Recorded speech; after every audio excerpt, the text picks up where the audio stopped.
Ghibah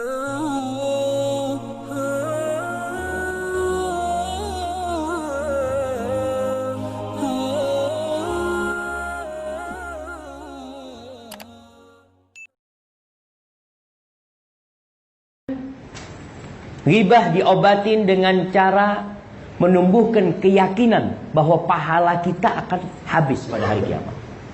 Tumbuhkan keyakinan. Kalau antum lagi ghibah nih, pahala antum diambil. Antum lagi ngomongin orang, tumbuhkan keyakinan, ya Allah, diambil pahalaku sama fulan. Maka antum akan berhenti. Tapi kalau itu tidak hadir di diri antum, antum akan ghibahin terus. Kemudian doa. Minta sama Allah Subhanahu wa taala agar Allah menyelamatkan kita dari sifat tercela ini, riba dan namimah. Kita belum bicara tentang namimah. Tapi minta sama Allah Subhanahu wa taala. Bayangkan Nabi alaihi salatu wasalam berdoa, mengajarkan sebuah doa dan beliau membacanya, Allahumma alhimni rusydi wa qini syarra nafsi. Ya Allah, berikan ilham kepada aku, petunjuk buat aku, dan selamatkan aku dari kejahatan jiwaku sendiri. Minta. Dan beliau kalau lagi ke masjid baca doa apa? Anak kasih hadiah. Doa berangkat ke masjid. Antum nih semua dari tadi berangkat ke masjid kan? Baca doa apa? Allahumma ij'al fi qalbi nura wa fi sam'i nura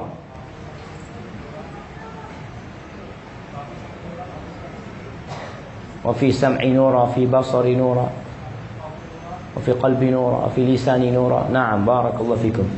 Paling enggak antum awalnya sudah hafal. Kita minta supaya dikasih cahaya di pandangan kita, di hati kita, di lisan kita. Masya Allah,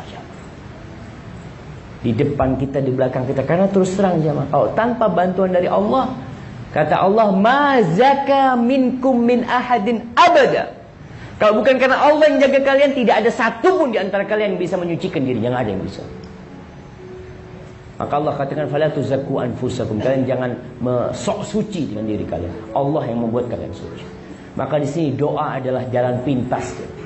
Jadi ketika antum melakukan riba atau sebelum melakukan riba, sebelum datang ke majelis, minta, ya Allah, mudah-mudahan majelis ini bermanfaat, ya Allah, mudah-mudahan aku tidak ngomongin orang, mudah-mudahan. Terus kau minta sama Allah Subhanahu wa taala. Kemudian hindari tempat-tempat majelis yang kurang bermanfaat. Antum harus memilih teman duduk sudah.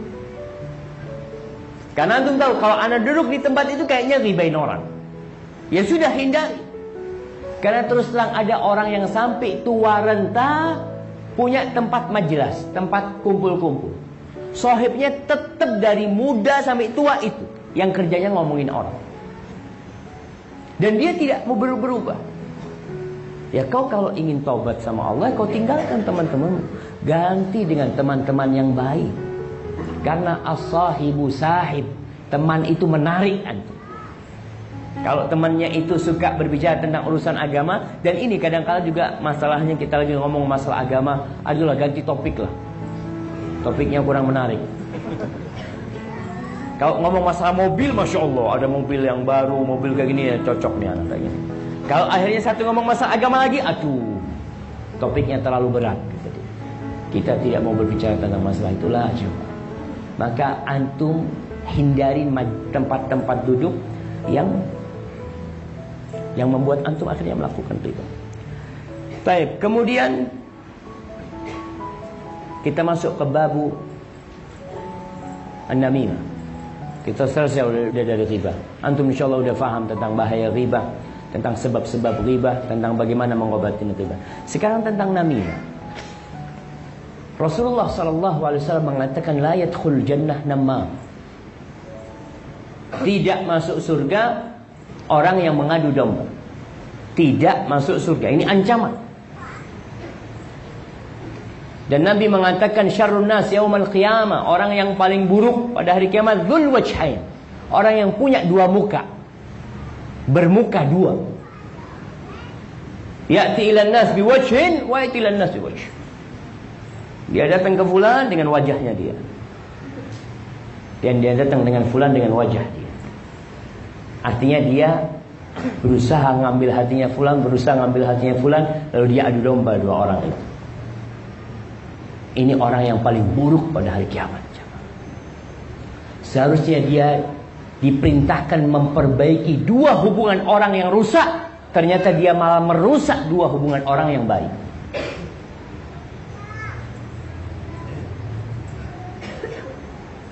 Dan namam ini adalah tukang pos. Apa istilahnya yang ngirim barang-barang itu? Kurir.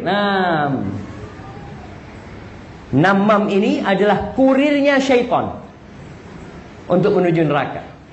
Seorang alim ulama pernah datang orang kepada dia, menyebutkan bahwasanya fulan ngomongin engkau seperti ini, mau ngomongin engkau kayak gini.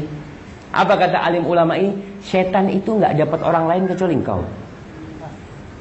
Artinya udah nggak ada orang lain yang dikirim sama setan, kau yang dikirim sama setan datang ke sini.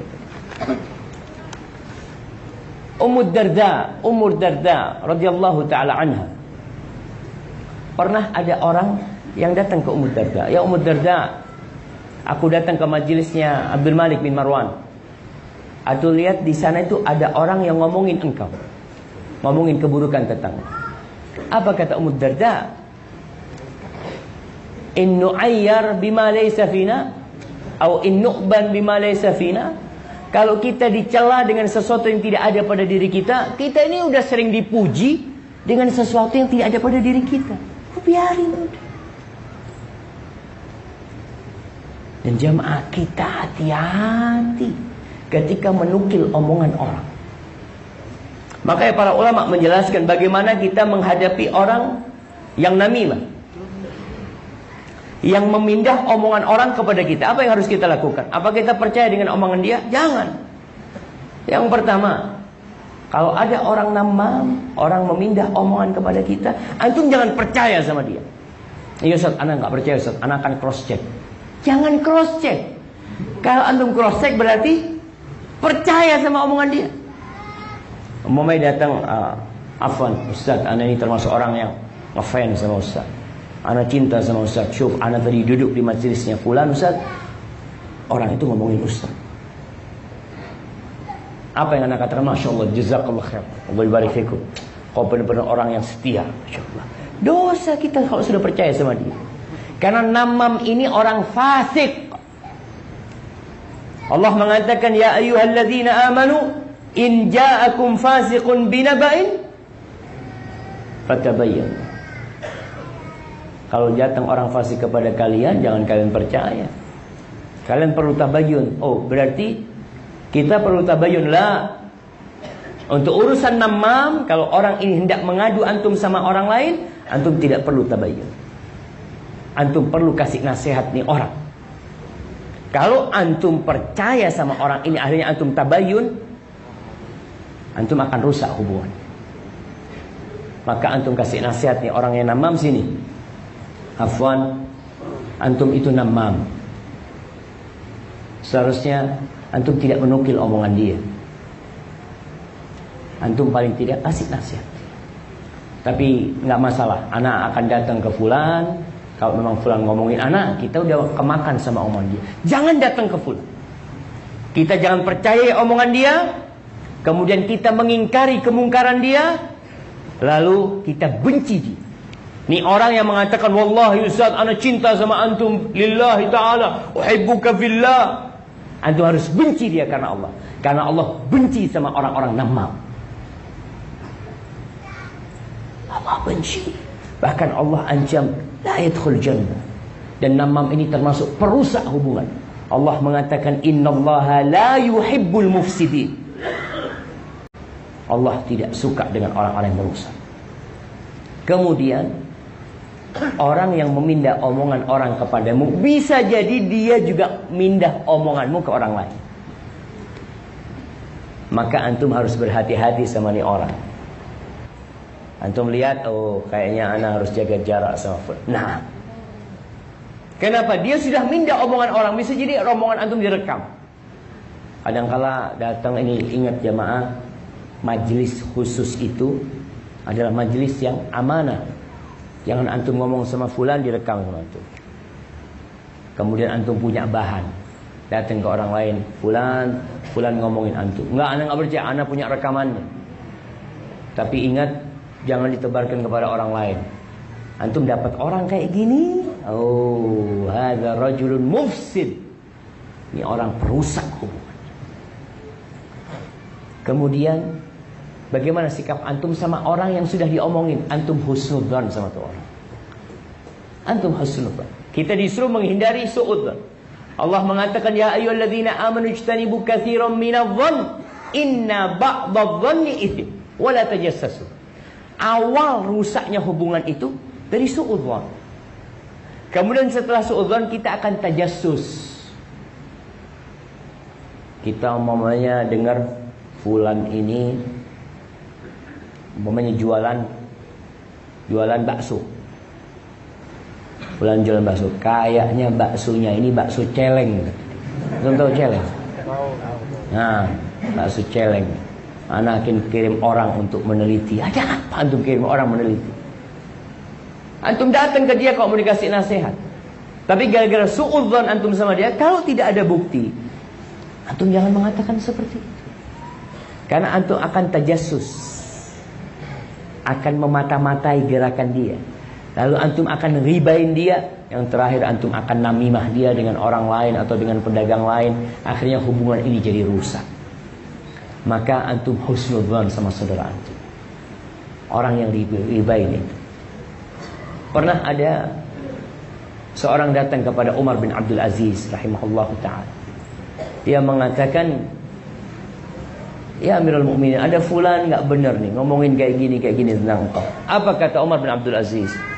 In kunta sadiqan, kalau engkau benar, yang kau ucapkan ini benar, fa anta min ahli hadhil ayah, maka engkau termasuk dalam firman Allah, hammazin masya'in binamim. Orang yang suka mencela, yang suka jalan dengan namimah, engkau termasuk ayat itu.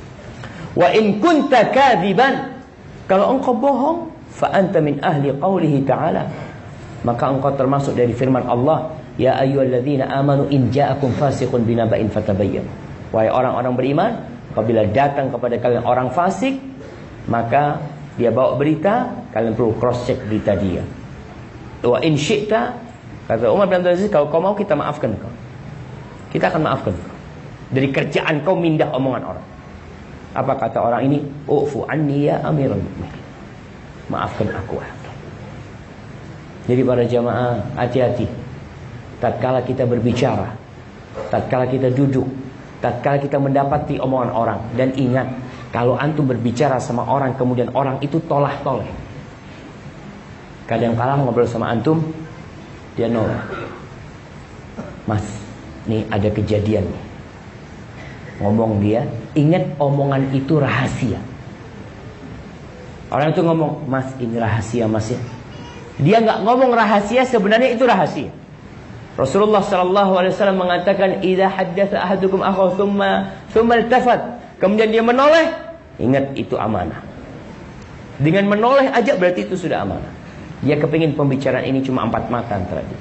Lalu kita datang ke orang lain, mengatakan, syuf, ana mau ngomong sama ente, ingat ini rahasia, jangan cerita sama orang lain. Siap, cerita. Fulan lalu ketemu sahibnya, afwan nih, ana ada berita, ini rahasia, antum jangan cerita sama orang lain. Akhirnya satu kampung semuanya rahasia. Itu jadi rahasia. Allahu Akbar. Jadi jamaah, berkaitan dengan namam ini, ingat, intinya munculnya namam itu karena hati yang buruk, orang yang tidak benar hatinya. Rasulullah SAW menjelaskan bahwasanya di antara amalan yang lebih mulia dari sholat, mulia dari puasa, bahkan bisa sebanding dengan ibadah puasa dan sholat itu adalah islahu dzatil bain, memperbaiki hubungan orang yang rusak. Bahkan diperbolehkan berbohong. Anda tekankan, Rasulullah SAW memperbolehkan berbohong dalam rangka memperbaiki orang yang sedang bertikai. Beliau mengatakan alaihi salatu wassalam, la yasluhul kadhib illa fi thalath. Bohong itu tidak boleh kecuali di 3 hal. Siapa yang ingat? Anak kasih hadiah. Masya Allah. Udah dapat hadiah antum belum? Masya Allah. Fadhal. Nggak harus urut ya. Yang pertama untuk memperbaiki hubungan 2 orang. Kalau 3 orang nggak bisa. Nah, orang yang bertikai lah. Nah. Yang kedua, hubungan istri kepada suami atau suami kepada istri. Suami sama istri, istri sama suami. Contohnya kayak apa? Contohnya ketika suami bisanya masakan. Nah. Walaupun asin jauhnya enak. Nah, kalau suami umpamanya dari tempat sahibnya ditanya dari mana, Mas? Dari kajian Ustaz Syafiq. Boleh nggak? Supaya menyenangkan istrinya. Yang ketiga. Ketika berlangsung untuk strategi perang. Iya, dalam peperangan. Masya Allah, barakallahu fikum. Kirimkan ke belakang. Nah, baik, dalam rangka memperbaiki orang, itu diperbolehkan kita berdusta. Mamanya kita datang ke fulan, kif halak bekhair, Masya Allah. Syuf, anak ini baru dari rumahnya fulan itu mengingat-ingat kebaikanmu. Dulu kau pernah berdua jalan sama dia. Ini itu dia kangen, kepingin duduk sama kau lagi. Benar kau ini. Benar lah, masa aku bohong? Ini bohong yang boleh ini. Akhirnya jadi nggak memperbaiki dia. Nggak perlu antum ngomong.